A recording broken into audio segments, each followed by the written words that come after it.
Hi hello people, welcome back to my channel visualise with Vini. So இன்றைக்கி வந்து நான் group 2 and 2A counselling அதில் வந்து என்ன ப்ரொசீஜர், என்னென்ன போஸ்ட் இருக்குது, இதெல்லாம் பற்றி ஒரு வீடியோ ஷேர் பண்ணுறேன் அப்படின்னு சொல்லியிருந்தேன். பட் அதை விட ரொம்ப முக்கியமாக ஒரு விஷயம் வந்து ஒரு கம்யூனிட்டிக்காக நான் வந்து ஷேர் பண்ணணும் அப்படின்னு சொல்லி நினச்சேன். பிகாஸ் நான் ரீசெண்டாக வந்து கோத்ரூ பண்ணிகிட்டு இருக்கும்போது எனக்கு வாட்ஸ்அப்பில் வந்து ஒரு மெசேஜ் வந்து ஃபார்வர்ட் ஆயிருந்தது, ஒரு news paper clipping. TNPSC group 4 examination ஒழுங்காக எழுதலை அப்படின்னு சொல்லிட்டு இளமனோ அப்படின்ற ஒரு பர்சன் 26 இயர்ஸ் தான் ஆகுது அவருக்கு. ஸோ அவர் வந்து ஹீஸ் நோ மோர் அப்படின்ற ஒரு நியூஸ் வந்து எனக்கு கிடச்சிது. ஸோ ஐ தாட் நான் கண்டிப்பாக இதை பற்றி பேசியே ஆகணும் அப்படின்னு சொல்லி நினச்சேன். பிகாஸ் எனக்கு தெரிஞ்சு இப்போது நிறைய பேர் என்னை பார்க்குறவங்க என்ன நினைப்பாங்கன்னா, நான் ரொம்ப ஸ்ட்ராங், ரொம்ப போல்டு அப்படின்னு சொல்லி நினைப்பாங்க. ஈஸியாக வந்து நிறைய ஃபெயிலியர்ஸ் வந்து ஓகோ பண்ணிடுறேன், நிறைய பேர்த்தால் அது முடியல அப்படி இப்படின்னு சொல்லுவாங்க. But at the end of the day நானும் ஒரு ஹியூமன், நானும் அந்த எல்லா எமோஷன்ஸுமே அண்டர்கோ பண்ணுவேன். But at the end of the day அந்த எமோஷன்ஸ்க்கும் எனக்கும் நிறைய டிஃப்ரென்ஸ் இருக்குது. ஒரு எக்ஸாமுக்கும் எனக்கும் நிறைய டிஃப்ரென்ஸ் இருக்குது. ஒரு எக்ஸாம் என்னை வந்து மேக் பண்ணலை, ஒரு ஃபெயிலியர் என்னை வந்து மேக் பண்ணலை அப்படின்ற ஒரு தெளிவு வந்து எனக்கு இருக்குது அப்படின்னு சொல்லி நான் நம்புகிறேன். அண்ட் அது வந்து உடனே வந்து எனக்கு வந்ததுன்னெலாம் சொல்ல மாட்டேன். எல்லா எக்ஸாம் முடிச்சு நான் ஃபெயில் ஆகும்போதும் லாஸ்ட் ரவுண்ட் வந்து சர்டிஃபிகேட் வந்து இல்லை, சீனியாரிட்டி படி உங்களுக்கு இல்லை, இந்த மாதிரிலாம் சொல்லி இல்லை உங்களோட ஃபிசிக்கல் டிஸ்குவாலிஃபிகேஷனால் வெளில வருது. ஸோ இந்த மாதிரி நிறைய செட்பேக்ஸ் நான் பார்த்துருந்தாலுமே இல்லை எல்லாத்துலேயுமே நான் ரொம்ப விழுந்து உட்காந்து உடஞ்சி அழுதுருக்கேன். பட் எண்ட் ஆஃப் த டே ரொம்ப பெருசாக எந்த முடிவுமே நான் எடுத்தது கிடையாது. ஸோ அது யாருமே எடுக்கக்கூடாது அப்படின்னு சொல்லி நம்புகிறேன். ஸோ அதுக்காக தான் இந்த பதிவு. ப்ளஸ் என்னெல்லாம் ப்ராப்ளம்ஸ் வந்து ஒரு ஜென்ரல் ஆஸ்பிரண்ட் லைஃப்பை ஃபேஸ் பண்ணுவீங்க. ஸோ இன்கேஸ் உங்களுக்கு ஏதாவது பேரண்ட் இருக்குது, இல்லை யாருக்காவது ஷேர் பண்ணணும், இல்லை நிறைய ஆஸ்பிரண்ட்ஸ்க்கு உங்களோட ஃப்ரெண்ட்ஸாக இருக்காங்க, அவங்க வந்து டிமோட்டிவேட்டடாக இருக்காங்க, இல்லை ஃபெயில்டாக இருக்காங்க அப்படின்னா உங்களுக்கு இந்த வீடியோ ஷேர் பண்ணணும்னு நினச்சிங்கன்னா தாராளமாக வந்து ஷேர் பண்ணுங்கள். இந்த வீடியோவில் வந்து நம்ம பேசிக்காக வந்து என்னெல்லாம் ப்ராப்ளம்ஸ் வந்து ஒரு ஆஸ்பிரண்ட் ஃபேஸ் பண்ணுறாங்க அப்படின்றதையும் பேசுவோம். ஸோ தட் இந்த வீடியோவை பார்க்குற ஒரு சிஸ்டரோ பிரதர் ஆர் ஒரு ஃப்ரெண்ட், உங்கள் ஃப்ரெண்டு கூட வந்து ஒரு ஆஸ்பிரண்ட்டாக இருக்கலாம், ஒரு ஃப்ரெண்ட் இல்லை நீங்கள் பேரண்ட்டாக பார்த்துட்ருக்கீங்கன்னா ஒரு ஆஸ்பிரண்ட் லைஃப்பில் என்னெல்லாம் இருக்கும் அப்படின்னு வந்து நீங்கள் தெரிஞ்சுக்கோங்க. ப்ளஸ் வந்து இதில் வந்து நான் என்னெல்லாம் வந்து யூஸ் பண்ணுவேன், என்னோடய மைண்டை டைவர்ட் பண்ணிக்கிறதுக்குன்னு வந்து ஷேர் பண்ணுறேன்.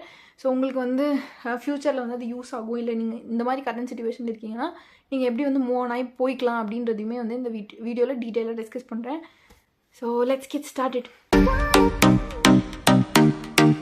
ஃபர்ஸ்ட் திங், எல்லாருமே புரிஞ்சிக்க வேண்டிய விஷயம் ஒன்று என்ன அப்படின்னு வந்து பார்த்தீங்கன்னா, நானும் சரி, நிறைய பேரும் சரி, நிறைய பேரண்ட்ஸும் சரி, எல்லாருமே வந்து ஜென்ரலாக ஒரு காம்படிட்டிவ் எக்ஸாமினேஷனுக்குள்ளே வரும்போது எல்லார் மாதிரியும் தான் இது ஒரு ஃபீல்டு தான் அப்படின்னு சொல்லிட்டு, இது ஒரு ஃபீல்டு தான், பயங்கரமான ஃபீல்டு, பவர் கிடைக்கிற ஃபீல்டுன்னு சொல்லிட்டு வந்து உள்ளே வந்துடுவோம். பட் அது வந்து ரொம்ப ரொம்ப தப்பான விஷயம். இதனால தான் வந்து பேரண்ட்ஸ் அடிக்கடி நிறைய விஷயத்த வந்து கம்பேர் பண்ண ஆரம்பிச்சிடுறாங்க. ஏன் அப்படின்னு சொல்லி பார்த்தோம் அப்படின்னா, ஒரு நார்மலாக ஒரு ஸ்டூடெண்ட், ஒரு பையன் ஒர்க் பண்ணுறவனுக்கும் ஒரு ஆஸ்பிரண்ட்டாக ஒரு காம்படிட்டிவ் எக்ஸாமினேஷனுக்கு படிக்கிற பையனுக்கும் பொண்ணுக்கும் நிறைய டிஃப்ரென்ஸ் இருக்குங்க. ஏன் அப்படி நான் சொல்கிறேன்னா, யோசிச்சு பாருங்கள், உங்கள் கிளாஸில் இப்போ நீங்கள் ஒரு ஆஸ்பிரண்ட்டாக இருக்கீங்க அப்படின்னா உங்களுக்கு நல்லாவே தெரியும், உங்கள் கிளாஸில் நீங்கள் பிளேஸ்மெண்ட் வந்திருக்கும், நீங்கள் எடுக்காமல் நீங்கள் வந்து படிக்கணும்னு சொல்லி முன்னெடுத்து இருந்திருப்பீங்க. இப்போ உங்கள் கிளாஸ்மேட்ஸ்லாம் எந்த லெவலில் எங்கே இருந்திருப்பாங்கன்னு உங்களுக்கு தெரியும். பேரண்ட்ஸும் சரி, நம்மளும் சரி, நிறைய தடவை நம்ம செல்ஃபியே வந்து டவுட் பண்ணிப்போம். ஒரு வேளை நம்ம அவங்கள மாதிரி இருந்திருக்கலாமோ, ஒரு வேளை நம்ம அப்படி போயிருந்துருக்கலாமோ அப்படின்னு சொல்லி நிறைய டவுட்ஸ் வந்து நமக்குள்ளே வரும். இது வந்து நமக்கு வந்து டவுட்டாக வரும், பேரண்ட்ஸ்க்கு வந்து ஒரு கம்பேரிசனாக வரும். அதுக்கடுத்து முக்கியமான விஷயம் என்னென்னு பார்த்தீங்கன்னா, இந்த நம்மளை சுற்றி இருக்கவங்களாம் வந்து ட்ரிப்ஸ் போவாங்க, ஃபன் பண்ணுவாங்க, பார்ட்டி பண்ணுவாங்க. இது நிறைய பேருக்கு கல்யாணம் ஆகும், நிறைய பேருக்கு ரிலேஷன்ஷிப் இருக்கும், அவுட்டிங் போவாங்க, ஃபன் பண்ணுவாங்க, ஜாலியாக இருப்பாங்க. பட் நமக்கு book, test, exam, failure, book, test, exam, failure, இந்த மாதிரி தான் வந்து த்ரூ அவுட் த இயர் வந்து நம்மளோட சைக்கிள் வந்து இப்படி தான் போகும். எந்த ஃபேமிலி ஃபங்க்ஷன் கிடையாது, ஃப்ரெண்ட்ஸ் கெட் டுகெதர் கிடையாது, வெளியில் போகிறது கிடையாது, ஃபன் கிடையாது, பார்ட்டி கிடையாது. ஸோ ஒரு ஆவரேஜான ஒரு பையனோட லைஃப்பும் ஒரு ஆஸ்பிரண்ட்டோட லைஃப்பும் வந்து டோட்டலி டிஃப்ரெண்ட். இப்போ ஒருத்தனுக்கு வந்து ஏதாவது சேட் ஆகுறான்னு வச்சுக்கோங்களேன், அதுக்கு அடுத்த நாள் வந்து ஒரு ட்ரிப் போகிறான், சந்தோஷமாக இருக்கான். பட் நமக்கு அப்படி இருக்கா? இல்லை. ஸோ இது வந்து நிறைய சைடில் வந்து பேரண்ட்ஸும் புரிஞ்சுக்கணும், அதே டைமில் நம்மளும் புரிஞ்சுக்கணும். ஸோ நம்ம வந்து இந்த மாதிரி ஒரு லைஃப் ஸ்டைல் சூஸ் பண்ணும்போதே அது கூட இந்த ரிஸ்க்லாம் சேர்த்து தான் வந்து நம்ம எடுத்துகிட்டு வரோம். ரிஸ்க்குன்னு நான் சொல்ல மாட்டேன், ரெஸ்பான்சிபிலிட்டி. அவ்வளோ ரெஸ்பான்சிபிலிட்டியும் சேர்த்து தான் நீங்கள் எடுத்துகிட்டு வரீங்க. இந்த ஃபீல்டில் வந்து டிசிப்ளினோ கன்சிஸ்டன்சியோ இல்லை அப்படின்னா என்ன நடக்கும்னு நிறைய பேர் நமக்கு சொல்லியிருப்பாங்க. நானே நிறைய வீடியோஸில் வந்து சொல்லியிருக்கேன்.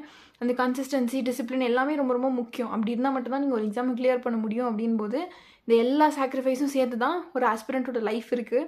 ஸோ பீட் பேரண்ட்ஸ் இல்லை நீங்கள் கூட வந்து சுற்றி இருக்க விஷயத்தை வச்சு உங்களோட லைஃப்பை வந்து கம்பேர் பண்ணாதீங்க. ஏன்னா நீங்கள் சாக்ரிஃபைஸ் பண்ண அமௌண்ட்டுக்கு உங்களை சுற்றி இருக்க யாருமே 1% கூட சாக்ரிஃபைஸ் பண்ணியிருக்க மாட்டாங்க. So you are worth a lot more then that people. லைஃப்பில் எல்லாமே இருந்தவனுக்கும் எல்லாமே இருந்தும் நான் வந்து அதெல்லாம் இல்லாமல் ஒரு விஷயத்துக்காக போராடுறேன்னு சொல்கிறதுக்கும் நிறைய டிஃப்ரென்ஸ் இருக்குது. ஸோ நீங்கள் அந்த மாதிரி ஒரு வாரியர். ஸோ உங்கள் லைஃப்பை இன்னொருத்தவங்க கூட கம்பேர் பண்ணாதீங்க. Even if you are a parent, don't compare your child's life with those around அப்படின்னு சொல்லி நான் இந்த இடத்துல வந்து ஒரு ரெக்வஸ்ட் வச்சுக்கிறேன். அதுக்கு அடுத்து செகண்ட் இம்பார்ட்டன்ட் திங் வந்து மென்டல் ஸ்ட்ரெஸ். இது வந்து ரொம்ப பேத்துக்கு பில்ட் ஆகும். ஒரு விஷயம் என்ன அப்படின்னு பார்த்தீங்கன்னா, இது பில்ட் ஆகிறதுக்கு காரணம் லேக் ஆஃப் மோட்டிவேஷன். ஸோ எல்லாருமே உள்ளே வரும்போது பயங்கரமாக நான் ஒரு ஐஏஎஸ் ஆகிறேன், ஒரு ஐபிஎஸ் ஆகிறேன், ஒரு ஐஎஃப்எஸ் ஆகிறேன், ஒரு டெப்யூட்டி கலெக்டர் ஆகிறேன், குரூப் 4ல் வந்து விஏஓ ஆகிறேன், இந்த மாதிரி முனிசிபல் கமிஷனர் ஆகிறேன், குரூப் 2ல் இந்த மாதிரி நிறைய ட்ரீம்ஸோடு வந்து உள்ளே வருவீங்க. பீட் பேங்க் எக்ஸாம்ஸ், சீரியஸ் எக்ஸாம், நிறைய ஹோப்போடு வந்து உள்ளே வருவோம். ஒரு வருஷம் அந்த மோட்டிவேஷன் இருக்கும். 2வது வருஷம் நம்ம மோட்டிவேட் ஆகலைனாலும் நம்ம ஃபேமிலி மோட்டிவேட் பண்ணும். 3வது வருஷம் ஃபேமிலியில் யாராவது ஒருத்தர் மோட்டிவேட் பண்ணுவாங்க. 4வது வருஷம் கொஸ்டின் மார்க். ஸோ அந்த இடத்துல மோட்டிவேஷன் குறைஞ்சிட்டே வரும். ஸோ அந்த லேக் ஆஃப் மோட்டிவேஷன் உங்கள் ப்ரிப்ரேஷனில் கண்டிப்பாக இருக்கும். நீங்கள் எவ்வளோ ஸ்ட்ராங்கான பர்சனாக இருந்தாலுமே ஒரு இடத்துல உங்கள் மோட்டிவேஷன் கண்டிப்பாக அடி வாங்கும். ஸோ அந்த மாதிரி டைமில் நீங்கள் ஏன் இந்த ஜேர்னியை வந்து ஸ்டார்ட் பண்ணீங்க அப்படின்னு சொல்லி வந்து உங்களோட மைண்டில் திரும்ப வந்து ரிவைவ் பண்ணிக்கோங்க. அண்ட் இன்னொரு விஷயம் இங்கே ரிமெம்பர் பண்ண வேண்டியது என்ன அப்படின்னு பார்த்தீங்கன்னா, நீங்கள் இந்த மாதிரி ஃபீல் பண்ணுறது உங்களோட மட்டும் கிடையாது, உங்களை சுற்றி இருக்க எல்லாருமே நார்மலாக ஃபீல் பண்ணக்கூடிய விஷயம். ஆனால் அந்த ஜோனில் அப்படி இருக்கும்போது நமக்கு என்ன தோணுன்னா, ஏன்டா நமக்கு மட்டும் இப்படி நடக்குது, நம்ம மட்டும் ஏன்டா இப்படி இருக்கோம், அந்த மாதிரி தாட்ஸ்லாம் நிறைய வரும். பட் அண்டர்ஸ்டாண்ட், நீங்கள் பார்க்குற 500 ஆஸ்பிரன்ஸில் 400 ஆஸ்பிரன்ஸ் வந்து இப்படி தான் வந்து ஃபேஸ் பண்ணுவாங்க, இப்படி தான் வந்து கோத்ரூ பண்ணுவாங்க. இந்த கோத்ரூ பண்ணவங்க தான் சக்சீட் ஆவாங்க. மேபி லேட்டாக ஆகலாம், பட் கண்டிப்பாக இந்த மாதிரி ஒரு விஷயத்த கோத்ரூ பண்ணவங்க தான் லேட்டாக வந்து சக்சீட் ஆவாங்க அப்படின்றத வந்து ஞாபகம் வச்சுக்கோங்க. அதுக்கு அடுத்து வந்து ரிப்பீட்டட் ஃபெயிலியர்ஸ். ஒரு ஃபெயிலியர், 2 ஃபெயிலியர், 3 ஃபெயிலியர் வந்து தாங்கலாம். பட் ரிப்பீட்டாக ஒரேடியாக ஃபெயில் ஆகிட்டே இருக்கும்னு வச்சுக்கோங்களேன். இப்போது பீட் மை கேஸ், நான் வந்து ஒரு 3 இயர்ஸாக இந்த ஜேர்னலில் இருக்கும்போது நிறைய விஷயத்த வந்து பக்கத்து வரைக்கும் வந்து நான் வந்து ஃபெயில் ஆகிட்டு போயிருப்பேன். இன்ஃபேக்ட் இந்த குரூப் 2A கவுன்சிலிங் வந்து எனக்கு வந்திருக்கு. ஐ டோன்ட் நோ அங்கே ஏதாவது ட்விஸ்ட் இருக்கான்னு கூட எனக்கு தெரியல. பட் ரிப்பீட்டடாக ஃபெயிலியர்ஸ் வரும்போது பெரிய விஷயம் நமக்குள்ளே ஸ்டக் ஆகிற விஷயம் என்னென்னா செல்ஃப் டவுட். நம்ம வந்து நிஜமாவே இதுக்கு வர்த்துட்டா, ஒருவேளை நம்ம வந்து இதுக்கு வந்து சரிப்பட்டு வர மாட்டோமா, இந்த மாதிரி நிறைய விஷயம் வந்து உங்களுக்கு வரும். என்ன விஷயம் உங்கள் லைஃப்பில் வந்தாலும் நீங்கள் ஞாபகம் வச்சுக்க வேண்டிய ஒரே ஒரு விஷயம், நான் ஃபஸ்ட்டு சொன்ன மாதிரி எல்லாத்தையுமே உங்கள் லைஃப்பில் கொடுக்குறேன், உங்களுக்கு ஒரு ஜாப் கொடுக்குறேன், காலேஜ் முடிச்சுட்டு ஒரு கம்ஃபர்டபுளான லைஃப் கொடுக்குறேன்னு சொல்லும்போது அதெல்லாம் வேண்டாம், எனக்கு இது வேணும் அப்படின்னு சொல்லி ஒரு ஸ்ட்ராங் மைண்ட் செட்டில் தான் நீங்கள் இந்த முடிவு எடுத்தீங்க, கரெக்டாக? ஸோ அந்த அளவுக்கு கான்ஃபிடென்ஸ் இருந்தேன்னா ஏன் இந்த இடத்துல இப்படி உடஞ்சிருக்கேன் அப்படின்னா, ஒரு ஃபெயிலியர் என்னோட கான்ஃபிடென்ஸை உடச்சிருமான்னு ஃபஸ்ட்டு கொஸ்டின் வந்து நீங்கள் போடுங்க. இன்னொன்று, சுற்றி இருக்க யார் வேணாலும் என்ன வேணாலும் சொல்லட்டும், ஃபஸ்ட் இயர்லேருந்து இப்போ வரைக்கும் நீங்கள் இம்ப்ரூவ் ஆகிருக்கீங்களா இல்லையான்னு சொல்லி உங்களுக்கு தெரியும். வேறு யாருமே சொல்ல வேணாம். ஏன் நான் வந்து சொல்கிறேன் அப்படின்னா, சில பேர் இருப்பாங்க, நான் வந்து எக்ஸாம் ப்ரிப்பேர் பண்ணுறேன்னு சொல்லிட்டு மாதத்தில் ஒரு தடவை புக் எடுப்பாங்க, இல்லை 2 தடவை புக் எடுப்பாங்க, அதுக்கப்புறம் தொடவே மாட்டாங்க. பட் ஒரு ஆஸ்பிரண்ட் இருப்பான், படிப்பான், டெய்லி 5 ஹவர் 6 ஹவர் உட்காந்து படிப்பான், இம்ப்ரூவ் ஆகிருப்பான், உங்களுக்கே தெரியாமல் இம்ப்ரூவ் ஆகிருப்பாங்க. ஸோ இப்போ ஃபார் எக்ஸாம்பிள் உங்கள் 4 ஃப்ரெண்ட்ஸ் நான் சொன்னேன் இல்லை, ஒரு நாள் வந்து மீட் பண்ணுறாங்கன்னு வச்சுக்கோங்களேன். அவங்க 4 பேர் பேசுகிறதுக்கும் நீங்கள் பேசுகிறதுக்கும் டிஃப்ரென்ஸ் இருக்கும். உங்களோட மெச்சாரிட்டி வேறு மாதிரி இருக்கும், நீங்கள் ஒரு விஷயத்தை ஹேண்டில் பண்ணுற விதம் வேறு மாதிரி இருக்கும். இதுலேருந்து என்ன தெரியுது உங்களுக்கு? You have improve somehow. நீங்கள் லைஃப்பில் ஏதோ கற்றுருந்துருக்கீங்கன்னு வந்து உங்களுக்கு கண்டிப்பாக தெரியும். ஸோ அந்த மாதிரி உங்களை நீங்களே அனலைஸ் பண்ணி பாருங்கள். ஸோ கண்டிப்பாக அது வந்து உங்களோட கான்ஃபிடென்ஸ் வந்து திரும்ப கொண்டு வரும். நிறைய இடத்துல நம்ம செல்ஃப் டவுட் பண்ணுவோம், but at the end of the day உங்களுக்கு தெரியும் நீங்கள் அதுக்கு வர்த்தா இல்லையான்னு சொல்லிட்டு. அந்த மூமெண்ட்டில் வந்து வேணால் நீங்கள் லோவாக ஃபீல் பண்ணலாம், but after a day or 2 you will know your worth அப்படின்னு சொல்லிட்டு அடுத்த பாயிண்ட் வந்து போகலாம். Third important thing is comparison. இதை தயவு செய்து பண்ணாதீங்க. ஏன் நான் அதை சொல்கிறேன் அப்படின்னா, நீங்கள் வந்து ஃபெயில் ஆகும்போது லாஸ்ட் டைம் விட என்னோடய ஸ்கோர் கம்மியாக இருக்குன்னா நான் என்னை வச்சு கம்பேர் பண்ணிக்கலாம். ஓகே, லாஸ்ட் டைமை விட நான் ஏன் வந்து இங்கே வந்து கம்மியானேன், நான் டிஸ்ட்ராக்ட் ஆகியிருந்திருக்கேனான்னு சொல்லி உங்களை வச்சு நீங்கள் கம்பேர் பண்ணிக்கலாம். பட் தயவு செய்து வெளியில் இருக்க ஒரு பர்சன் வச்சு உங்களோட செல்ஃபை கம்பேர் பண்ணிக்காதீங்க. ஏன்னா ஒன்று, அவனுக்கு வந்து அறிவு இருக்குது, அறிவில்லை, அதெல்லாம் செகண்டரி.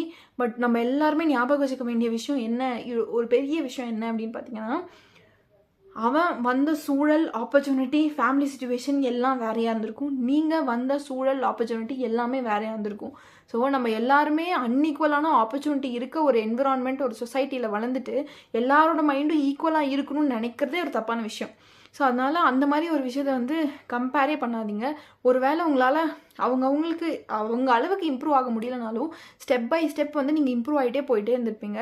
நீங்கள் உங்களோட செல்ஃபை நேற்றுலேருந்து இப்போ எப்படி இம்ப்ரூவ் பண்ணியிருக்கீங்களோ அதே மாதிரி இம்ப்ரூவ் ஆகிட்டே போங்க. At the end of the day you will reach that level. So don't compare yourself with another person. பேரண்ட்ஸாக இருந்தாலும் சரி, ஸ்டூடெண்ட்ஸாக இருந்தாலும் சரி, ப்ளீஸ் டோன்ட் கம்பேர். அதுக்கடுத்து சொசைட்டி ப்ரெஷர். இது வந்து ஒரு பெரிய விஷயம். பிகாஸ் பீயிங் ஒரு 23 நீங்கள் தாண்டினாலே அந்த ப்ரெஷர் வந்து நீங்கள் ஃபீல் பண்ணுவீங்க. பையனாக இருந்தால் வீட்டோட ரெஸ்பான்சிபிலிட்டி எடுத்துக்கணும்னு, பொண்ணாக இருந்தால் கண்டிப்பாக கல்யாணம் பண்ணிக்கணும்னு. இந்த ப்ரெஷர் வந்து இன்னொன்று, சுற்றி இருக்கவங்க அம்மா அப்பா பேசலனாலும் சுற்றி இருக்கவங்க வந்து பேசிக்கிட்டே கிடப்பாங்க. ஸோ இதெல்லாமே வந்து ஃபேஸ் பண்ணணுன்றதை தாண்டி ஒரு கட்டத்தில் வந்து நிறைய ப்ரெஷர் உங்கள் மேலே விழுகும்போது என்னடா பண்ணுறதுன்னு தெரியாமல் ஒரு பாயிண்ட் வரும். அப்போ வந்து நீங்கள் என்ன யோசிக்கணும் அப்படின்னா, சொசைட்டிக்காக நம்ம வாழலை அப்படின்றத தாண்டி சொசைட்டியில் நம்மளும் ஒரு மெம்பர் தான். இந்த ப்ரெஷரை உங்களுக்கு பிடிச்சாலும் சரி பிடிக்காட்டியும் சரி நீங்கள் ஃபேஸ் பண்ணி தான் ஆகணும். ஸோ இதை நான் எப்படி ஃபேஸ் பண்ண போகிறேன்? எதர் நான் இந்த எக்ஸாமை படிச்சுட்டு நான் பாஸ் பண்ண போகிறேன்னா, இல்லை ஏதாவது பேக்கப் வச்சுட்டு இவங்களோட வாயை அடைச்சிட்டு நான் வந்து ஃபேஸ் பண்ண போகிறேன்னா அப்படின்றத நீங்கள் தான் முடிவு பண்ணணும். ஏன்னா உங்களுக்கு பிடிச்சாலும் சரி பிடிக்கலனாலும் சரி நீங்கள் சொசைட்டியில் ஒரு பார்ட். அந்த ப்ரெஷர் கண்டிப்பாக உங்களுக்கு ஃபீல் ஆகும். ஸோ அதுக்காகவாவது உங்கள் செல்ஃபை எப்படி எக்யூப் பண்ணிக்கணுமோ, மென்டலி மோல்ட் பண்ணிக்கணுமோ அந்த மாதிரி மோல்ட் பண்ணிக்கோங்க. சொசைட்டிக்காக நான் வாழலன்னு சொல்கிறது ரொம்ப ரொம்ப ஈஸியான விஷயம். ஆனால் at the end of the day சொசைட்டிக்குள்ளே தான் நம்ம வாழணும் அப்படின்ற ரியாலிட்டியை வந்து நம்ம புரிஞ்சுக்கணும் அப்படின்னு சொல்லிட்டு ஐ ஃபீல். அதுக்கு அடுத்து வந்து என்னென்னா, நோ சப்போர்ட் எரா. இது வந்து ரொம்ப ரொம்ப கஷ்டமான விஷயமா இருக்கும். ஏன்னா முன்னாடி சப்போர்ட் பண்ண ஃபேமிலி இப்போ சப்போர்ட் பண்ணாமல் போயிருந்துருக்கும், ஃப்ரெண்ட்ஸ் சப்போர்ட் பண்ணாமல் போயிருந்துருப்பாங்க, யாருமே சப்போர்ட் பண்ணாமல் போயிருந்துருப்பாங்க. இது வந்து ஒரு லோ ஜோன் எராவாக இருக்கும். நான் இந்த மாதிரி ஒரு எராவில் வந்து ஒரு பிரச்சனையை ஃபேஸ் பண்ணுறேன், ஃபெயிலியரை ஃபேஸ் பண்ணுறேன், என்னன்னே தெரியல அப்படின்னா, ஐ குட் சி நிறைய டெலகிராம் குரூப்ஸ் இருக்கும். அங்கே வந்து சேட் பண்ணுவாங்க. யாரும் அன்னோன் பர்சன் வந்து நமக்கு வந்து மோட்டிவேட்டடாக நிறைய விஷயம் வந்து ஷேர் பண்ணுவாங்க. எக்ஸாம்பிள் என்னையே எடுத்துக்கோங்களேன். நான் வந்து ரொம்ப இல்லை, என்னோடய ஹெல்த் கண்டிஷன் வந்து 0ல் இருக்கும்போது தான் இந்த யூடியூப் சேனல் வந்து ஸ்டார்ட் பண்ணேன். ஸோ நான் ஸ்டார்ட் பண்ணி கொஞ்ச நாள்லேயே வந்து நான் போட்டேன், இந்த மாதிரி எனக்கு ஹெல்த் கண்டிஷன் இருக்குது அப்படின்னு சொல்லி போட்டோன்னே நிறைய பேர் நீங்கள் வந்து கண்டிப்பாக பண்ண முடியும், உங்களுக்கு நாலேஜ் இருக்குது, நீங்கள் அப்படி இப்படின்னு சொல்லி நிறைய விஷயம் வந்து போட்டாங்க. எனக்கு வந்து ஒரு செல்ஃப் டவுட். நான் மறுபடியும் எழுந்து என்னோடய ஹெல்த் கண்டிஷன்லேருந்து ரிகவர் ஆகி ஒரு எக்ஸாம் போட முடியுமான்னு நினைக்கும் போது அது வந்து என்னை மோட்டிவேட் பண்ணுச்சு. So if you don't find those things, உங்கள் ஃப்ரெண்ட்ஸோ ஃபேமிலியோ சப்போர்ட் பண்ணனாலும் கண்டிப்பாக இந்த மாதிரி கம்யூனிட்டி ஆஃப் பீப்புள் ஆஸ்பிரண்ட்டை கண்டிப்பாக புரிஞ்சுப்பாங்க. ஸோ அவங்கக்கிட்ட ஹெல்ப் தாராளமாக நீங்கள் வந்து கேட்கலாம் அப்படின்றது தெரிஞ்சுக்கோங்க. அதுக்கடுத்து ஸ்லீப்லெஸ்னஸ். தயவுசெய்து உங்களோட ஸ்லீப்பை ஓவராக சாக்ரிஃபைஸ் பண்ணாதீங்க. சாப்பாடையும் தயவுசெய்து ஸ்கிப் பண்ணாதீங்க. At the end of the day உங்கள் மைண்டை வந்து அஃபெக்ட் பண்ணும். எல்லாருமே சொல்லுவாங்க stomach is a reflection of the mind அப்படின்னு சொல்லுவாங்க. நீங்கள் வந்து என்னெல்லாம் சாப்பிட்றீங்களோ, எப்படிலாம் உங்கள் வயிற்றை பார்த்துக்கிறீங்களோ அந்த மாதிரி தான் வந்து உங்களோட பிரெயினும் வந்து வேலை செய்யும். ஸோ நீங்கள் வந்து அதை வந்து ஒழுங்காக பார்த்துக்கல, ஒழுங்காக தூங்கலை அப்படின்னா கண்டிப்பாக வந்து அது உங்களோட மென்டல் ஸ்ட்ரெஸ்ஸில் வந்து கண்டிப்பாக வந்து அது ரிஃப்ளெக்ட் ஆகும். ஸோ நீங்கள் வந்து பயங்கரமான ஆஸ்பிரண்ட்டாக கூட இருந்திருக்கலாம். பட் உங்களோட செல்ஃபில் அக்கறை எடுத்துக்கவும் வந்து கொஞ்சம் try to focus on it. அதுக்கு அடுத்து வந்து ஃபேமிலி அண்ட் ரெஸ்பான்சிபிலிட்டி.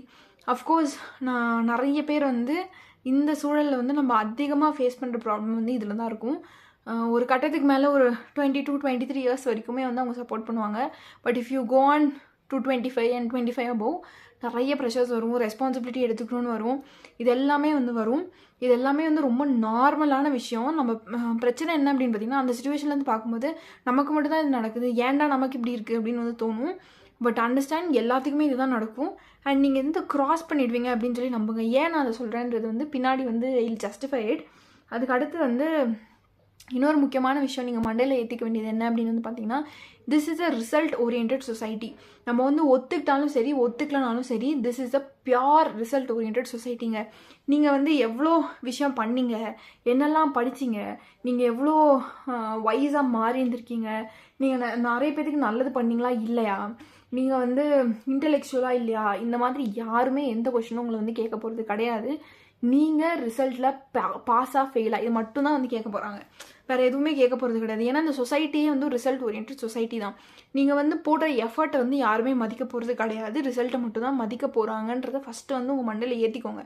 இதை ஏன் நான் சொல்கிறேன் அப்படின்னா, உங்கள் சொசைட்டியே அப்படி இருக்கும்போது ஃப்ளாட் சொசைட்டியில் வந்து நம்ம வாழ்ந்துகிட்டு இருக்கோம். அவங்க வந்து தப்பாக இருக்காங்கன்றதுக்காக நம்ம அதை வந்து அவங்களோட தப்பை சரியாக பண்ணல அப்படின்றதுக்காக நம்மளை வந்து தண்டிச்சவே கூடாது. அது வந்து ரொம்ப ரொம்ப தப்பான விஷயம். அண்ட் இன்னொன்று நான் என்ன பர்சனலாக ஃபீல் பண்ணுவேன் அப்படின்னா, only when you suffer you will empathise அப்படின்னு சொல்லி நான் வந்து ரொம்ப நம்புகிறேன். அதாவது நீங்கள் வந்து கஷ்டப்பட்டால் மட்டும்தான் இன்னொருத்தவங்களோட கஷ்டம் வந்து உங்களுக்கு புரியும். நான் முன்னாடியே சொன்ன மாதிரி ரொம்ப ஃப்ராக்ஷன் ஆஃப் பீப்புள் தான் வந்து இதை சூஸ் பண்ணுவாங்க. ஏன்னா சாக்ரிஃபைஸ் பண்ணுறதுக்கோ, எஃபர்ட் போடுறதுக்கோ, டிசிப்ளினாக இருக்கிறதுக்கோ, கன்சிஸ்டண்ட்டாக இருக்கிறதுக்கோ உங்களை மாதிரி நிறைய பேர் முன்னாடி வரமாட்டாங்க. உங்களோட எந்த கஷ்டத்தையுமே பார்க்காதவங்க அவங்க. 21 வயசில் ஒருத்தன் வந்து வேலைக்கு போகிறான், 10,000 ரூபாவே சம்பாதிக்கட்டுமே, ஒரு வருஷத்தோட சேவிங்ஸ் எடுத்துக்கோங்க, கடைசியில் வரும்போது ஒரு 5 லட்ச ரூபா சேவ் பண்ணிப்பான் உங்களோட வயசு வரும்போது. இல்லை ஒரு 20,000 30,000 போகிறேன் அப்படின்னா ஒரு 30 lakhs கிட்ட வந்து சேவ் பண்ணியிருந்திருப்பான். சில பேர் வீடு வாங்கியிருப்பாங்க, சில பேர் கார் வாங்கியிருப்பாங்க. இதெல்லாம் வந்து ஆட்டோமேட்டிக்காக அவனுக்கு கிடச்சிருக்கும். அவனுக்கு எப்படி உன் கஷ்டம் புரிய போகுது, அவனுக்கு எப்படி உன்னோட ரிசல்ட் வந்து தெரிய போகுது, அவனுக்கு எப்படி உன்னோட எஃபர்ட் வந்து புரிய போகுது, அவங்களோட பேரண்ட்ஸ்க்கு எப்படி புரிய போகுது. ஸோ அந்த இடத்துல நீங்கள் வந்து அவங்கள புரிய வைக்கணும்னு தயவு செய்து ட்ரை பண்ணாதீங்க. This is result orient society. நீ வந்து ஒரு எஃபர்ட் ஓரியன்ட் பர்சன். அது வந்து நல்லா டிஃப்ரென்ஷியேட் பண்ணி தெரிஞ்சுக்கோங்க. And I will tell you, ஒரு வேளை அந்த ரிசல்ட் ஓரியன்ட் பர்சனுக்கு வேலை போயிடுச்சு அப்படின்னா அந்த சுச்சுவேஷனில் நீ நிற்ப, ஆனால் அவன் நிற்க மாட்டான். The problem is not with him. அவன் அந்த கஷ்டப்படலை அப்படின்றதுக்காக உன்னோட கஷ்டம் வந்து அவனுக்கு புரியாது. So understand this reality and focus on your self. நீ வந்து ஒரு நல்ல பர்சன், நீ எஃபோர்ட் போட்டு என்னைக்காவது ஒரு நாள் வந்து you will succeed. Maybe not now, but in the future. ஏன்னா அது வந்து திரும்ப திரும்ப சொல்கிறேன் அப்படின்னா, இப்போ ரீசெண்டாக வந்து இறந்த பர்சனுக்கு 26 years தான் ஆகுது. எவ்வளோ அட்டெம்ப்ட் வந்து பாக்கி இருக்குது. ஆனால் 26 வயசில் வந்து இது போதும் அப்படின்னு முடிவெடுக்கணும் அப்படின்னா, look at the kind of pressure is undergone. இது வந்து ரிசல்ட் ஓரியன்ட் சொசைட்டினால அவர்கிட்ட அந்த ரிசல்ட்டை வந்து எதிர்பார்க்குது. இல்லாட்டி நீ வந்து ஃபெயில், இல்லாட்டி நீ வந்து என்ன பண்ண போகிற அப்படின்ற கொஸ்டினுக்கு வந்து அவர் ஆன்சர் பண்ண தெரியலை. த ப்ராப்ளம் இஸ், நம்ம அந்த சொசைட்டியில் வாழ்கிறோம் அப்படின்றதுக்காக நம்ம அப்படி இருக்கணுன்ற அவசியமே கிடையாது. இப்போ வந்து வேணால் அவர் பாஸ் ஆகாமல் இருந்திருக்கலாம், but maybe after 2 years, after 3 years might be. இல்லை அது பண்ணலனா கூட அவர் இன்னும் பெரிய ஆளாக வேறு ஏதாவது ஃபீல்டில் வந்திருந்துருக்கலாம். பட் நமக்கு அந்த அண்டர்ஸ்டாண்டிங் இல்லாதது வந்து ஒரு பெரிய ஃப்ளா. அண்ட் ரொம்ப டிப்ரெஸ்டாக இருக்கும்போது, ஃபெயில்டாக இருக்கும்போது நம்ம அப்படி தான் யோசிப்போம். தயவு செய்து அப்படி யோசிக்காதீங்க. அதுக்கு அடுத்து லாஸ்ட் இம்பார்ட்டன்ட் திங் இஸ், இப்போ இன் ரீசன்ட் டைம்ஸ் என்ன ஆச்சு அப்படின்னு பார்த்தீங்கன்னா, யூபிஎஸ்சியாக இருக்கட்டும், டிஎன்பிஎஸ்சியாக இருக்கட்டும், காம்படிட்டிவ் எக்ஸாமினேஷனாக இருக்கட்டும், ஒரு எக்ஸக்ரேட்டட் ஃபீல்டாக வந்து மாறிடுச்சு. சொல்லணும் அப்படின்னா, ஒரு காலத்தில் எப்படி என்ஜினியர், டாக்டர் அதுக்கு வந்து ஒரு இது இருந்ததோ, அதே மாதிரி இந்த எக்ஸாமினேஷன் வந்து மாறிட்டே வருது. இதில் வந்து அச்சீவ் பண்ணாதான் ரொம்ப பெரிய ஆள் அப்படின்ற ஒரு மித்து வந்து போய்கிட்டே இருக்குது. ஸோ அதுவுமே வந்து keep it in your mind. So இவ்வளோ விஷயம் வந்து நான் ப்ராப்ளமாக சொல்லிட்டேன் இல்லையா? இந்த எல்லா ப்ராப்ளமும் ஒருத்தனோட மண்டைக்குள்ளே ஓட்டினா எப்படி இருக்கும்? இந்த மண்டைக்குள்ளே ஓடும்போது வேறு எதுவுமே நமக்கு யோசிக்க தோணாது. பட் இதை வந்து எடுத்து வச்சு நீங்கள் ஒரு சைடாக இந்த ப்ராப்ளம்ஸ் எல்லாத்தையும் எடுத்து வச்சு நீங்கள் யோசிச்சிங்கன்னா, யூ வில் அண்டர்ஸ்டாண்ட் தட் நீங்கள் உங்களோட சொசைட்டி, உங்களோட ஃப்ரெண்ட்ஸு, உங்களோட so and so who ever you call it, அவங்க எல்லாத்த விடையும் ரொம்ப ஒரு பெட்டரான person you will understand. And I will tell you, ஒரு இன்டர்வியூக்கு போகிறீங்க, இந்த எக்ஸாம் ஒர்க் அவுட் ஆகலன்னு ஒரு இன்டர்வியூக்கு போகிறீங்கன்னு வச்சுக்கோங்களேன், ஆப்வியஸ்லி நீங்கள் எழுதி வச்சுக்கோங்க, நீங்கள் தான் செலக்ட் ஆவீங்க, அவங்க செலக்ட் ஆக மாட்டாங்க. ஏன்னா அவ்வளோ கரண்ட் அஃபேர்ஸ் உங்களுக்கு தெரியுது, அவ்வளோ விஷயம் வந்து ப்ராக்டிக்கலாக உங்களுக்கு பேச தெரியுது, ஒரு விஷயத்தை வந்து எப்படி பேசினா அதை வந்து கன்வின்ஸ் பண்ண தெரியும்னு உங்களுக்கு தெரியுது. இன்டர்வியூக்கு தேவையான எல்லா ஸ்கில் செட்டுமே நீங்கள் உங்களுக்கு பிடிச்சதோ பிடிக்கலையோ ஒரு காம்படிட்டிவ் எக்ஸாமினேஷன் உங்களுக்கு அது வந்து தயார்படுத்துது. ஸோ ஆப்வியஸாக உங்களுக்கு நிறைய ஜாப்ஸ் கிடைக்கும். அதையும் தாண்டி பேக்கப்பாக நீங்கள் நிறைய விஷயம் பண்ணலாம். இப்போ நீங்கள் இந்த ஸ்டடி ஃபீல்ட்லேயே இருக்கனால உங்களோட டிகிரியோட எம்ஏ ஒரு எம்எஸ்சி ஒரு வாட் எவர் இட் இஸ் கரஸில் பண்ணுறதுக்கு பெரிய எஃபர்ட் நீங்கள் போட தேவையே இல்லை. அந்த எக்ஸாமுக்கு உட்காந்து படித்தா நீங்கள் ஈஸியாக பாஸ் ஆகிடலாம்.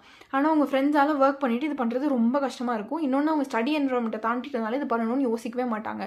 நீங்கள் வந்து ஐ வில் டெல் யூ, ஒரு 2 மாஸ்டர் டிகிரிஸ் படிச்சுட்டு ஒரு எக்ஸாமினேஷனுக்கு அப்ளை பண்ணி பாருங்கள். எவ்வளோ பேங்க்ஸில் வந்து உங்களை தான் எதிர்பார்க்குறாங்க, மாஸ்டர்ஸ் பண்ண ஸ்டூடெண்ட் தான் எதிர்பார்க்குறாங்க. ஸோ அவ்வளோ ஆப்பர்ச்சுனிட்டிஸ் இருக்குது அண்ட் ஈஸிலி மேனேஜபிள். இது எல்லாமே நீங்கள் ஒரு காம்படிட்டிவ் ஆஸ்பிரண்ட்டாக இருந்தீங்க அப்படின்னா ஈஸிலி வந்து இதை மேனேஜ் பண்ணி கொண்டு போகலாம். எக்ஸாம்பிளுக்கு வந்து நீங்கள் என்ன எடுத்துக்கோங்க, லா படிச்சுட்ருக்கேன். லா படிக்கும்போது நிறைய பேர் எங்கிட்ட என்ன சொன்னாங்கன்னா, நீங்கள் எப்படி லா படிச்சுட்டு காம்படிட்டிவ் எக்ஸாமும் படிப்பீங்க, அது ரொம்ப கஷ்டமானது. அஃப்கோர்ஸ் இட் இஸ் கஷ்டமானது தான். ஆனால் என்னையும் ஒரு நார்மல் ஸ்டூடெண்ட்டையும் எடுத்திங்கன்னா என்னை விட கஷ்டமாக இருக்கும் அவனுக்கு. ஏன்னா அந்த ஃபீல்ட்லேயே இருந்தது கிடையாது. நான் இதில் இருந்துட்டு எப்படி ரிவைஸ் பண்ணணும், எப்படி படிக்கணுன்றது படிச்சுக்கிட்டே இருக்கேன்றதுனால ஒரு இதையும் படிச்சுட்டு அதையும் படிக்க என்னால் முடியும். அதே தான் உங்களுக்குமே. நீங்கள் வந்து டெஃபினட்டாக நிறைய ஃபீல்ட்ஸில் வந்து அவுட் ஷைன் ஆகலாம். ஸோ அடுத்து என்ன அப்படின்னு வந்து பார்த்தீங்கன்னா, அந்த சோ கால்டு ஃப்ரெண்ட்ஸ் சொசைட்டி ஒரு ஃபேமிலி இந்த சப்போர்ட் பண்ணுறவங்க எல்லாமே தாண்டி ஒரு மேரேஜ் ப்ரெஷர் இவங்கெல்லாம் தாண்டி இருக்கிறத தாண்டி மற்ற எல்லாத்த விடையும் உங்களால் வந்து ஒரு ஸ்டேபிள் ரிலேஷன் வந்து உருவாக்க முடியும். மற்றவங்களோட எமோஷன்ஸை வந்து புரிஞ்சுக்க முடியும். எமோஷனல் ஸ்டெபிலிட்டினா என்னன்னு தெரியும். இது எல்லாமே உங்ககிட்ட இருக்குது.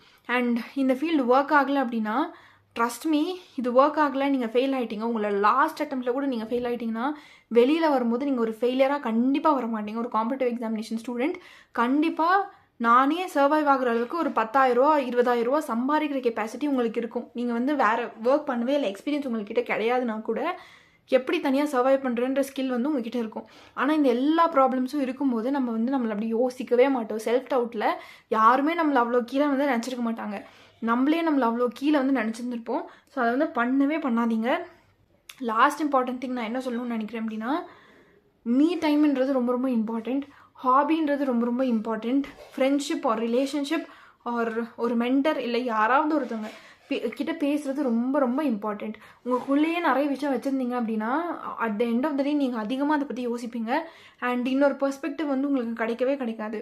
ஸோ இன்கேஸ் நீங்கள் வந்து ஒரு 4 நல்ல ஃப்ரெண்ட்ஸ் வச்சுருக்கீங்க அப்படின்னா, இல்லை உங்களுக்கு அவுட் ஆஃப் ஃபீல்ட் ஃப்ரெண்ட்ஸ் இருக்காங்கன்னு சொன்னீங்கன்னா நீங்கள் ஆட்டோமேட்டிக்காக டைவர்ட் ஆவீங்க. இல்லை உங்களுக்கு ஒரு பாய் ஃப்ரெண்ட் இருக்குது, ஒரு கேர்ள் ஃப்ரெண்ட் இருக்குது அப்படின்னா தாராளமாக அவங்ககிட்ட வந்து நீங்கள் ஷேர் பண்ணலாம். அவங்கள வந்து கண்டிப்பாக டிமோட்டிவேட் பண்ண மாட்டாங்க. அதுக்கு அடுத்து வந்து பார்த்தீங்க அப்படின்னா உங்களோட மென்டர், டீச்சர்ஸ் கிட்ட போய் ஷேர் பண்ணுங்கள். யார்கிட்டையாவது இந்த விஷயத்தெல்லாம் வந்து ஷேர் பண்ணி பழகுங்க. நான் வந்து இது எல்லாத்தையும் எப்படி கோத்ரூ பண்ணுறேன் அப்படின்னா, புக்ஸ், எனக்கு செல்ஃப் ஹெல்ப் புக்ஸ் வந்து ரொம்ப பிடிக்கும். எனக்கு இந்த மாதிரி நிறைய பர்சன்ஸ்கிட்ட வந்து பேசுகிறது ரொம்ப பிடிக்கும். I hate my brother, I hate my friends. So இந்த மாதிரி நிறைய பேர்த்திட்ட வந்து நான் பேசுவேன். அந்த ப்ராப்ளமுக்கு வந்து அவங்க சொல்யூஷன் தரணுன்றது கிடையாது. பட் நீங்கள் அந்த விஷயத்தை வந்து பேசினாலே வந்து அந்த இடத்துல முடிஞ்சிடும். நீங்களே வந்து உங்களுக்கே அந்த சொல்யூஷன் தெரியும். நீங்களே வந்து அதை எடுத்துருவீங்க. So speak as much as possible, read as much as possible. உங்களுக்கான மீ டைம் கொடுங்க, ஒரு ஹாபி கொடுங்க. அண்ட் நான் என்ன சொல்ல விரும்புகிறேன் அப்படின்னா, ஒரு எக்ஸாமினேஷன் மட்டுமே வந்து லைஃப் கிடையாது. அதையும் தாண்டி நிறைய விஷயம் வந்து லைஃப்பில் இருக்குது. ஸோ இஃப் இன்கேஸ் இது ஒர்க் ஆகலை அப்படின்னா நீங்கள் தாராளமாக இன்னொரு பேக்கப் பார்த்து போகிறதுல தப்பே கிடையாது. இப்போ வந்து ரீசெண்டாக வந்து இந்த நியூஸ் இருந்தது இல்லையா, ஒரு டவுரி ஹராஸ்மெண்ட் கேஸில் வந்து நிறைய பேர் இறக்கும்போது ஈஸியாக ஒரு சொல்யூஷன் வந்து எல்லாருமே சொல்கிறோம் இல்லையா, இந்த மாதிரி இந்த லைஃப் இல்லைனா இன்னொரு லைஃப் கண்டிப்பாக இருக்குது. ஆனால் அதுக்குள்ளே இருக்கவங்களுக்கு அது மட்டும்தான் லைஃப் அப்படின்றது தோணும். இன்னொருத்தவங்க கூட வாழறது வந்து இட் இஸ் நாட், அதுக்கு வந்து செத்துடலாம் அப்படின்னு சொல்லி தோணும். பட் அது ரைட் சாய்ஸாக கிடையாது. இன்னொருத்தவங்க கூட ஒரு லைஃப் மேக் பண்ணுறது it is not a bad choice. அந்த இன்னொரு லைஃப் நல்லதாக அமையலாம் இல்லையா, அதே மாதிரி தான் உங்களுக்குமே இந்த எக்ஸாமினேஷன் ஒர்க் ஆகலை அப்படின்னா இன்னொரு லைஃப் உங்களுக்கு கண்டிப்பாக நல்லதாக அமையலாம் அப்படின்றது வந்து உங்களோட மைண்டில் வந்து ஏற்றிக்கோங்க. And it is not bad to have a backup. Government service இல்லை அப்படின்னா உங்களை மதிக்கிற நிறைய சர்வீஸ் இருக்குது. நீங்கள் நல்லது பண்ணணும் அப்படின்னா கவர்மெண்ட் சர்வீஸில் மட்டும் வந்து தான் நல்லது பண்ணணுன்ற எந்த அவசியமே கிடையாது. ஏன்னா நான் வந்து அந்த மாதிரி ஒரு ஒப்பீனியனில் இருந்த ஒரு பர்சன் தான். நான் வந்து கவர்மெண்ட் சர்வீஸ் எதுக்காக இருக்கணும், பப்ளிக் சர்வீஸ் அப்படிலாம் சொன்னேன். But at the end of the day எனக்கு வந்து அது ஒர்க் ஆகலை அப்படின்னாலுமே என்னோடய ஒர்க் ஷாப் நான் வந்து கண்டக்ட் பண்ணி அதுலேருந்து வர காசில் வந்து ஐ செட் நீங்கள் கான்ட்ரிபியூட் பண்ணதில் 10% வந்து நான் அப்படியே சேரிட்டிக்கு தான் வந்து கொடுத்தேன். அதையும் தாண்டி எனக்கு கால் பண்ணுற நிறைய பீப்புள், நான் பார்க்குற நிறைய பீப்புள், நான் பேசுகிற நிறைய பீப்புளுக்கு வந்து நான் நிறைய ஸ்டடீஸ்க்கு வந்து ஹெல்ப் பண்ணியிருந்திருக்கேன். நிறைய பேர் எனக்கு மெசேஜ் கூட பண்ணியிருந்திருக்காங்க. என்னால் முடிஞ்ச ஹெல்ப் வந்து நான் பண்ணியிருந்திருக்கேன். அவங்களோட லைஃப் வந்து நான் ஏதோ ஒரு இடத்துல மாற்றிருக்கேன். இதெல்லாமே வந்து நீங்கள் சர்வீஸில் இருந்து தான் பண்ணணுன்றது கிடையாது. நீங்கள் எதில் இருந்து வேணாலும் பண்ணலாம். ஸோ அந்த மைண்ட் செட்லாம் வந்து தூக்கி ஓரமாக வச்சுருங்க. And second important thing is that உங்களோட ஃபேமிலி உங்களை நம்பாமல் இருக்கலாம், உங்களோட ஃப்ரெண்ட்ஸ் உங்களை நம்பாமல் இருக்கலாம், உங்களை சுற்றி இருக்க யார் வேணாலும் நம்பாமல் இருந்திருக்கலாம். பட் ரிமெம்பர், யாருமே சூஸ் பண்ணாத ஒரு ஃபீல்டு, இவ்வளோ இன்கன்சிஸ்டன்ட் அன்சர்டனாக இருந்த ஒரு ஃபீல்டை வந்து நீங்கள் எடுத்திருக்கீங்க அப்படின்போது be proud of yourself and give some time for yourself. இன்னொரு பெரிய ப்ராப்ளம் இதில் இருக்கிறது இன்னொன்று என்ன அப்படின்னு பார்த்தீங்கன்னா, டெக்னிக்காலிட்டிஸ். ஒரு எக்ஸாம் வந்து போன எக்ஸாமில் நான் பாஸ் ஆனேன், இந்த எக்ஸாமில் நான் பாஸ் ஆவேன்னு சொல்லவே முடியாது. இந்த தடவை கஷ்டமாக கேட்டுருந்துருக்கலாம், டிகிரி ஸ்டாண்டர்ட் வேறு மாதிரி இருந்திருக்கலாம். இப்போ யூபிஎஸ்சிலாம் எடுத்திங்கன்னா சிசாட் வந்து ஒவ்வொரு வருஷம் ஒவ்வொரு மாதிரி கேட்குறாங்க, ஆப்ஷன்ஸ் வந்து வேறு மாதிரி வைக்கிறாங்க, ஸ்டேட்மெண்ட் ரீசன் வேறு மாதிரி வைக்கிறாங்க. போன வருஷம் நான் கஷ்டப்பட்டு படித்தேன், இப்போ மாற்றிட்டாங்க. டிஎன்பிஎஸ்லாம் பார்த்தீங்கன்னா சிலபஸ் மாற்றிக்கிட்டே இருக்காங்க. ஸோ இவ்வளோ அன்சர்டன்ட்டியில் தான் நம்ம வந்து ஒரு எக்ஸாமை கொடுக்க வேண்டியதாக இருக்குது, நம்ம வாழ வேண்டியதாக இருக்குது. அப்படின்போது இதை மட்டுமே ரிலே பண்ணுறது it is not a wise idea அப்படின்னு சொல்லி நான் வந்து லாஸ்ட்டாக வந்து சொல்லணும்னு நினச்சேன். இது வந்து ரொம்ப ஹார்டாக இருக்கலாம். என்னம்மா நீ இது பண்ணுற என்ன வந்து வேறு ஏதோ பண்ண சொல்கிறேன். நான் எல்லாத்துக்குமே, நான் பார்க்குற எல்லாத்துக்குமே நான் என்ன சஜஸ்ட் பண்ணுவேன் அப்படின்னா, 3 years இல்லை 2 years இல்லை 4 years if you are comfortable, if your family is comfortable enough, உட்காந்து காம்படிட்டிவ் எக்ஸாமினேஷனுக்கு ரொம்ப ஹார்டாக புஷ் பண்ணி படிங்க. இன்கேஸ் இது ஒர்க் ஆகலைன்னா பேக்கப் எடுத்துக்கோங்க. உங்களோட ஃபேமிலி சிச்சுவேஷன் வேர்ஸாக இருக்குது, இல்லை உங்களால் கண்டினியூ பண்ண முடியல அப்படின்னா 2 hard years இல்லை 3 hard years உட்காந்து எக்ஸாமினேஷனுக்கு மட்டும் படிங்க, நீங்கள் வேலைக்கு போக தேவையில்லை, பேக்கப் தேட தேவையில்லை. ஆனால் அதை தாண்டிட்டீங்க அப்படின்னா டெஃபினெட்லி ஃபைண்ட் அ பேக்கப். ஏன் இதை வந்து நான் சொல்கிறேன் அப்படின்னா, ஆப்வியஸ்லி இந்த எல்லா பிரச்சனையுமே உங்கள் மைண்டில் வந்து ஓவர்லோட் ஆக தொடங்கும் ஃபஸ்ட்டு திங். இன்னொன்று, நான் வந்து பார்த்தீங்கன்னா ஒரு ஃபர்ஸ்ட் ஜென்ரேஷன் லேர்னர். இந்த மாதிரி நிறைய பேர் வந்து காம்படிட்டிவ் எக்ஸாமுக்குள்ளே வரவங்களே அவங்க தான் இருக்காங்க. மோஸ்ட்டாக வந்து இந்த ஃபர்ஸ்ட் ஜென்ரேஷன்லேருந்து வரவங்க, ஃபார்மர்ஸாக இருக்கவங்க, இந்த மாதிரி ஒரு சுச்சுவேஷன்லேருந்து வரும்போது நீங்கள் தான் உங்களோட ஃபேமிலியை வந்து ரெஸ்பான்சிபிளாக எடுத்துகிட்டு போகணும் அப்படின்ற ஒரு சுச்சுவேஷனில் இருப்பீங்க. ஸோ அந்த இடத்துல இது எல்லாமே வரும்போது you definitely need a backup. அப்போ தான் வந்து ஒரு ப்ராப்பரான ஒரு சொசைட்டின்றதை தாண்டி உங்களோட ஃபேமிலியை வந்து நீங்கள் மேக்கப் பண்ணிக்க முடியும். இது எல்லாமே வந்து ரியாலிட்டி. இது வந்து நான் ஏன் சொல்கிறேன் அப்படின்னா, நான் வந்து இப்போ அதை தான் ஃபேஸ் பண்ணேன். நான் ஒரு பேக்கப் தேடினேன், நான் இதை வந்து போய்கிட்டு இருக்கு, இது எல்லாமே நடந்துட்டுருக்கு. பட் இன்கேஸ் நான் அதை தேடலை அப்படின்னா இன்னுமே நான் ஒரு எக்ஸாமில் ஃபெயில் ஆகும்போது how will I face it அப்படின்றது வந்து ஒரு கொஷின் மார்க் தான். நான் அதை வந்து ஃபீல் பண்ணி, நான் வந்து அண்டர்ஸ்டாண்ட் பண்ணி, நான் அழுத ஒரு லெசனாக தான் நான் இதை வந்து பார்க்குறேன். ஏன்னா இப்போ வரைக்கும் நான் எடுத்த பேக்கப் வந்து என்னை பொறுத்த வரைக்கும் வைஸ் ஐடியா தான். நான் உங்களுக்கு வந்து சஜஸ்ட் பண்ண மாட்டேன். பட் என்னோட பார்வையில் தான் அது கரெக்டாக இருக்குது. Even if you have other perspective, you want to continue your studies, you can definitely can. சீக்கிரமாக வந்து நான் வந்து அந்த குரூப் 2 and 2A வந்து வீடியோ போடுறேன். பட் ஐ தாட் இப்போ இந்த சுச்சுவேஷனில் this is the most wanted content to be discussed அப்படின்னு சொல்லி நான் ஃபீல் பண்ணேன். So I am sharing it. And group 2க்கு நிறைய பேர் வந்து கவுன்சிலிங் வீடியோஸ் வந்து போட்டிருக்காங்க, யூடியூப்லேயே நீங்கள் பார்த்தா கிடைக்கும். பட் அப்பார்ட் ஃப்ரம் தட் நானுமே ஒரு வீடியோ கூடிய சீக்கிரம் போடுறேன். Until then is by from Vinitha.